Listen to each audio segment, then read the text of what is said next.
In his latest mock drafts and podcasts, Mel Kiper Jr. has been vocal about Green Bay's need to address the wide receiver position.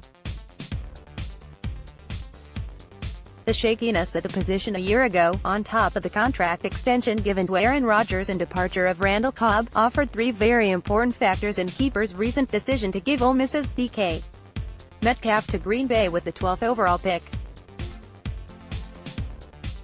But although the draft offers plenty of high upside options in the first 2 days, Kiper did not account for the Packers' returning youth on the roster anticipated to make leaps in 2019.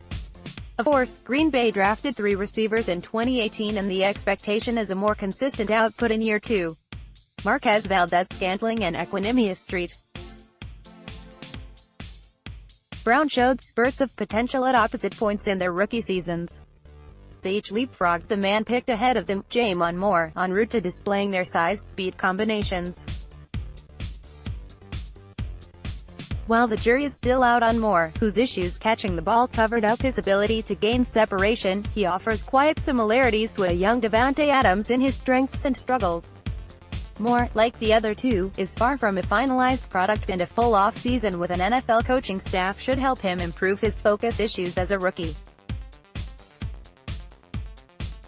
Outside of the trio of second-year players, the Packers should aid blossoming star Davante Adams with a healthy Jake Kumerow and Geronimo Allison. At training camp, darling Kumerow was one of Rodgers' favorite preseason targets before injury and still found some targets upon his late-season return. Meanwhile, Allison seemed primed for a breakout season in the midst of Jordy Nelson's departure. Unfortunately, a concussion slowed Allison after a hot start. A groin injury then shut him down at mid-season. Resigned to a one-year deal, Allison has plenty to prove in 2019 and could be the slot receiver the Packers had trouble finding production from last season throughout Cobb's own injuries. As ESPN's Rob Demovsky recently mentioned, 43.6% of Allison's career receptions have come from the slot. The list above suggests that the Packers have 6 capable returning receivers already for next season. That does not include return man Trevor Davis, who is also rejoining the active roster. Outside of Adams, not a single receiver on the roster is entering more than their 4th professional season. The unit's potential is as high as it has been in a long time and the growth and chemistry with Rodgers could be more evident next season.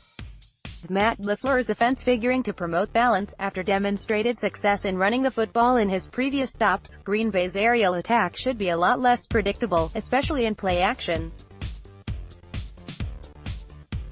Grooming a rookie to make immediate and high-impact contributions in year 1 is not an easy task, and even a high-round selection will experience highs and lows during the course of the regular season. First-round prospects like Metcalf and Marquise Brown will still have to adjust to the nuances of the NFL game despite their electric athletic traits. But while a second-round receiver remains a definite possibility for the Packers this year, expect the major on-field improvements at the position to come from the current players already on the roster.